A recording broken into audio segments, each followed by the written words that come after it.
A great soundtrack is all about communicating with the audience, an attempt to bring something extra that is not entirely evident on screen. This was a quote from Hans Zimmer, one of the most recognisable music composers of the age. And though his words in this case were tied to films, music as a medium is a veritable and intrinsic part of any form of media, especially RPGs. Can you imagine playing an Ys game without its signature synth rock style?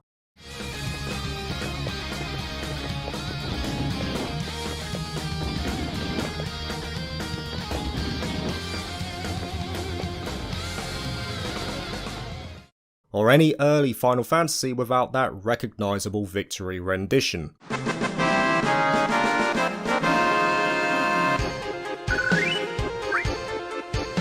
These are songs that have solidified themselves within RPG history with legacies of their own. As a result, it's no surprise that the likes of Nobuo Uematsu, Motoi Sakuraba and Yoko Shinomura, to name a few, have become royalty within the genre, recognised for their years of service to RPGs, and as such any game that has their name attached to it is immediately elevated. Though it could be argued that the initial goal of any OST is to simply be pleasing on the ears, it would be a disservice to state that this is their only function, for their importance often delves far deeper.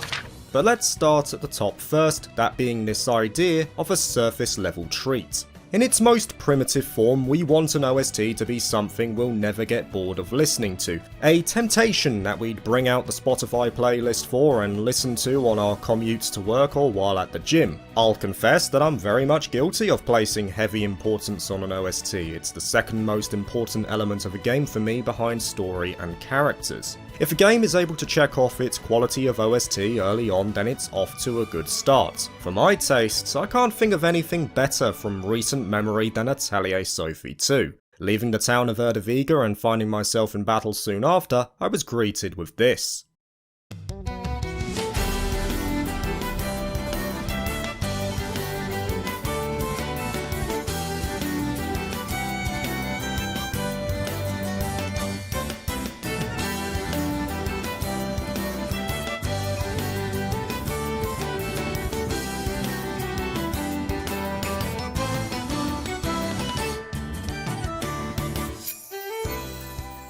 This song appealed to my tastes immediately, but it also acted as a forewarning as to what I was about to experience throughout the rest of my time in Atelier Sophie 2. Despite being in a battle and thereby facing danger, the music was not grand or foreboding. It was instead upbeat and light-hearted, a reflection of what Atelier games are in the majority. These are not titles with high stakes or deep profound themes, they are simply adventures in the purest sense with a home base in the Atelier to return to. Other games I can think of that reinforce that overall tonal style of a game would be the likes of Persona 5 with its jazz-based beats, or The World Ends With You with its grunge rock style that melds seamlessly with the more in-your-face visuals. These are games that have a certain swagger and confidence about them, characteristics that they're not afraid to show off either. Even without much thought then, a good OST is able to fuse and thereby define the overall tone of a game. For instance, you would never hear a song like this battle theme from Sophie 2 in an SMT title, it just wouldn't fit. Now, if we're delving further into the concept of tone, I want you to think of the opening moments of many traditional RPGs. In frequent cases, for the beginning of a game, we find ourselves in some form of home village, a place that acts as the springboard to our eventual journey. In many cases, they will also have something in common. They are accompanied with a calm and relaxing song. I think of the likes of Trista as an example here from Cold Steel 1. As soon as you hear the first 10 seconds, you are at ease.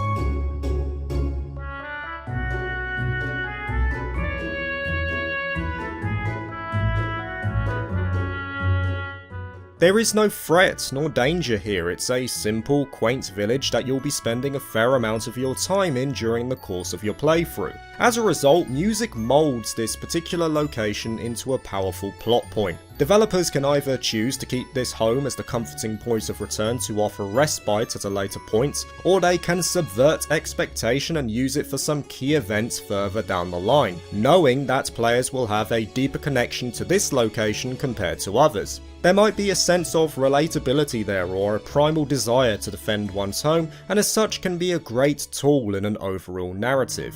Blue Reflection is another title that has an overarching tone defined by its music. Though the game itself isn't anything special, it's often praised for its more whimsical and airy tunes. Simply listening to the calming melodies as you walk down the hallways of a typical Japanese school is an oddly effective combo. In other words, music can be the gateway by which we can see beyond just our eyes, a sentiment echoed by Yasunori Mitsuda himself. And yet there are some that choose to go deeper, opting to meld music directly into the fabric of the gameplay itself. I can't think of any better example than the excellent opera fight from Platinum Games' Nier Automata. Pushing through the dystopian theme park was enough, but then it decided to top itself with one of the most memorable openings to a boss fight I can remember.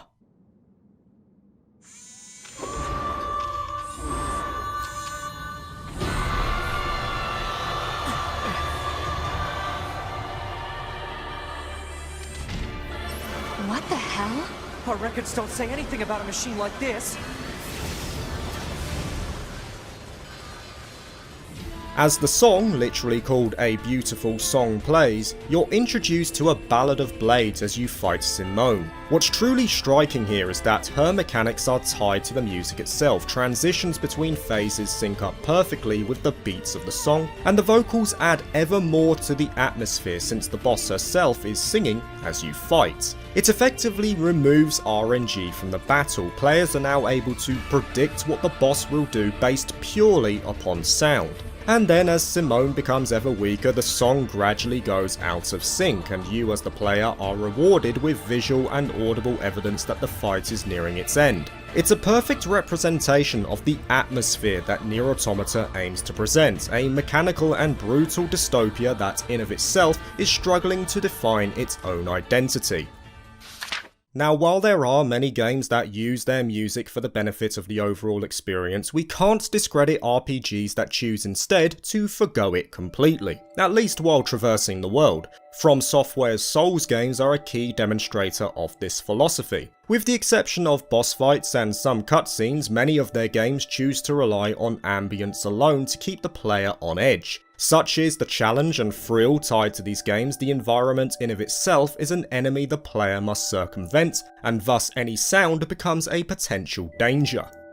We can also refer to Xenosaga Episode 1 though, if we're looking for a more traditional example. During this game, many of the overworld areas have no music at all, a conscious design choice by Takahashi himself, feeling that it would aid the ambience of the game. Whether it succeeded or not is up for debate, but seeing as Monolith Soft chose to bring the music back to a more standard frequency in Episode 2, you could conclude that they felt it didn't work as intended. In fact, come the conclusion of Xenosaga and the eventual release of the first Xenoblade, Takahashi had done a notable 180 on his viewpoint and wanted the OST in this newest creation to work in tandem with the visuals and story to deliver one grand vision. This would all culminate in a final jewel within the crown, the ending theme, which would convey not only the intended message of the game but also bring the journey full circle. This particular task was left to Yasunori Mitsuda. He had worked with Takahashi on Xenogears and Xenosaga before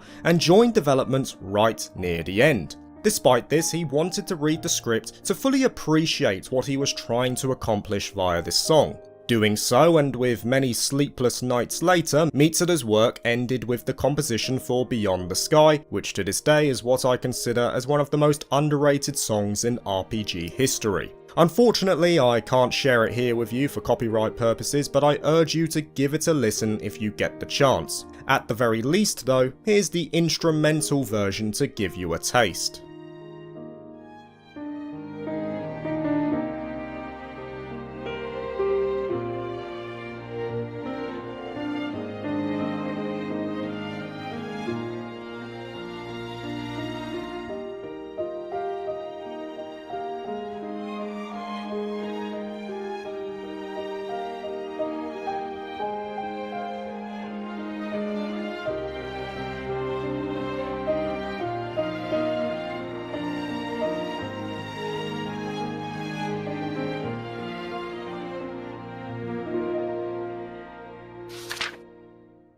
Finally, right at the top of the pyramid are games that use music as the foundation for their entire premise. Gust's often forgotten gem and Artanelico Melody of Olemia will come to mind here, a world that houses a world-splitting pillar that stretches to the sky adorned with musical paraphernalia. In addition, the Ravertails or Harem Babes support the other characters from the back in this turn-based title, utilising the power of songs to attack, heal, or buff. There is also Tricrescendo's Eternal Sonata from 2007, the game that is focused around the last moments of Polish pianist Frédéric Chopin. The world of Eternal Sonata is formed from his mind as he lies in his deathbed, a final encore for the pianist before he passes on, and as a result it's a game filled with profound themes like accepting death and self-sacrifice. Though Eternal Sonata may not have executed on its premise as well as it could have, there's no doubt it presented it extremely well. Character names are drawn directly from music-related terminology like beat, jazz, viola, allegretto, and falsetto.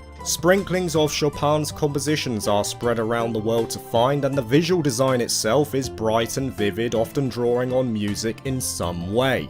And what results is a feast not only for the eyes, but also the ears. As one would expect, considering their focus, both games were praised for their memorable soundtracks. And this is the key takeaway here, that an OST can be utilised in a multitude of ways. Bringing it back to that quote from Hans Zimmer in that a great soundtrack is all about communicating with the audience in a different way, music offers a wide array of methods by which a developer can deliver that message. They can tie it to the gameplay, they can keep it simple by giving us tunes to just bop to, or they can even utilise it for a complete experience. Soundtracks are another window to emotion. We as humans convey said emotion through more than just sight alone. To this day, I don't remember any JRPG that was praised but had a poor arrangement of songs. In general, those that remain in our minds long after their time are the ones that not only excelled in their contemporary elements, but also had a memorable soundtrack to support it. Thank you for watching this video. If you liked it, please like and subscribe for more JRPG content, and consider joining my Patreon if you're interested. Peace!